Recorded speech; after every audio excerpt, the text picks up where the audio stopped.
Hebrew. Chapter 12. A large crowd of witnesses. Such a large crowd of witnesses is all around us. So we must get rid of everything that slows us down, especially the sin that just won't let go. And we must be determined to run the race that is ahead of us. We must keep our eyes on Jesus, who leads us and makes our faith complete. He endured the shame of being nailed to a cross, because he knew later on he would be glad he did. Now he is seated at the right side of God's throne. So keep your mind on Jesus, who put up with many insults from sinners. Then you won't get discouraged and give up. None of you have yet been hurt in your battle against sin. But you have forgotten that the scriptures say to God's children, "When the Lord punishes you, don't make light of it. And when he corrects you, don't be discouraged. The Lord corrects the people he loves and disciplines those he calls his own. Be patient when you are being corrected. This is how God treats his children. Don't all parents correct their children? God corrects all his children. And if he doesn't correct you, then you don't really belong to him.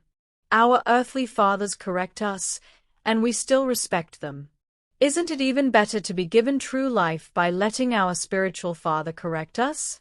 Our human fathers correct us for a short time, and they do it as they think best. But God corrects us for our own good, because he wants us to be holy, as he is. It is never fun to be corrected. In fact, at the time it is always painful. But if we learn to obey by being corrected, we will do right and live at peace. Now stand up straight. Stop your knees from shaking and walk a straight path. Then lame people will be healed, instead of getting worse. Warning against turning from God. Try to live at peace with everyone. Live a clean life. If you don't, you will never see the Lord. Make sure no one misses out on God's wonderful kindness. Don't let anyone become bitter and cause trouble for the rest of you. Watch out for immoral and ungodly people like Esau, who sold his future blessing for only one meal. You know how he later wanted it back. But there was nothing he could do to change things, even though he begged his father and cried.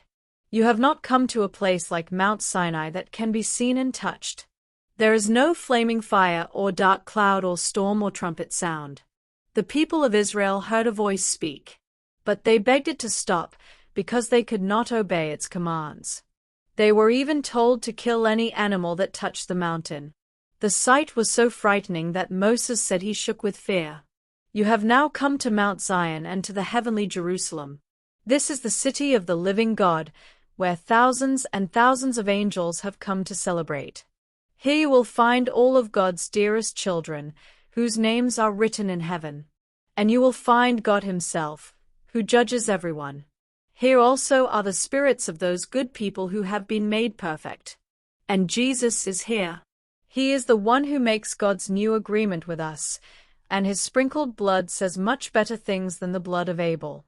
Make sure you obey the one who speaks to you.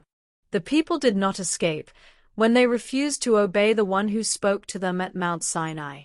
Do you think you can possibly escape if you refuse to obey the one who speaks to you from heaven? When God spoke the first time, his voice shook only the earth. This time he has promised to shake the earth once again, and heaven too. The words "once again" mean that these created things will someday be shaken and removed. Then what cannot be shaken will last. We should be grateful we were given a kingdom that cannot be shaken. And in this kingdom we please God by worshiping him and by showing him great honor and respect. Our God is like a destructive fire.